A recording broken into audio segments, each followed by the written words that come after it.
और सीएम योगी आदित्यनाथ ने मीडिया से बातचीत में पत्रकारों की भूमिका को महत्वपूर्ण बताते हुए कहा कि उनकी सरकार का संकल्प है कि ना तो गौ माता का वध होने दिया जाएगा और ना ही उन्हें अनावश्यक रूप से भटकने दिया जाएगा। उन्होंने बताया कि सरकार गौ संरक्षण के लिए सख्त कदम उठा रही है, जिसमें उनके उचित रखरखाव और प्रबंधन की प्रभावी व्यवस्था सुनिश्चित की जा रही है, ताकि पशुओं की सुरक्षा के साथ समाज में संतुलन बना रहे।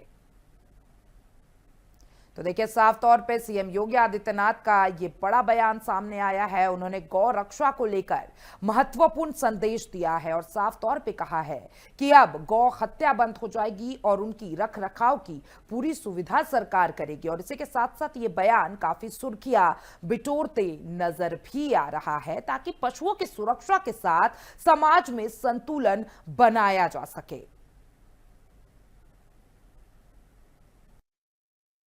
वास्तव में पत्रकारों को, सही पत्रकारों को मान्यता प्राप्त का सर्टिफिकेट भी प्राप्त हो और उनके पास एक अपना आई कार्ड भी हो, वे कहीं जाएं पहचान का संकट न हो, सही और गलत की पहचान हो सके।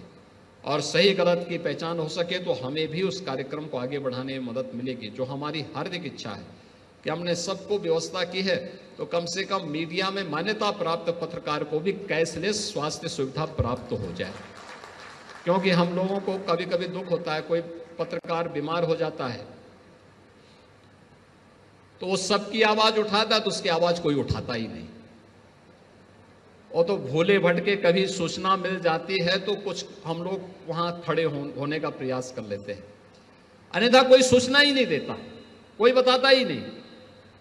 और इसलिए वह सुविधा उन्हें प्राप्त होनी चाहिए, लेकिन उसके लिए एक व्यवस्था, एक मैकेनिज्म बनना चाहिए। और मुझे लगता है कि मैकेनिज्म का आधार जो गोरखपुर में गोरखपुर जर्नलिस्ट प्रेस क्लब के माध्यम से यहां बनाया गया। हमारी सरकार ये कह सकती है कि 2017 के पहले उत्तर प्रदेश में खुलेआम बूचड़खानों में गाय काटी जाती थी, गौ तस्करी होती थी।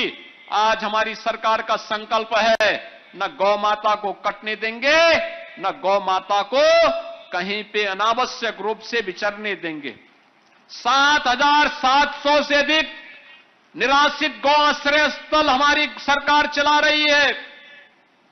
15 लाख निराश्रित गौ वंश के लिए संरक्षण गृह हमारी सरकार ने बनाए हैं और 3 प्रकार की स्कीम हमारी सरकार चला रही है।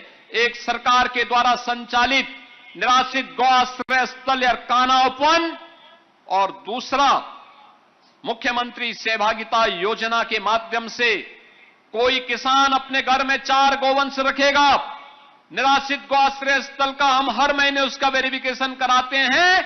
हर गाय को हर महीने 1500 रुपए सरकार की तरफ से उसके गाय के खर्चे के लिए पशुपालक को उपलब्ध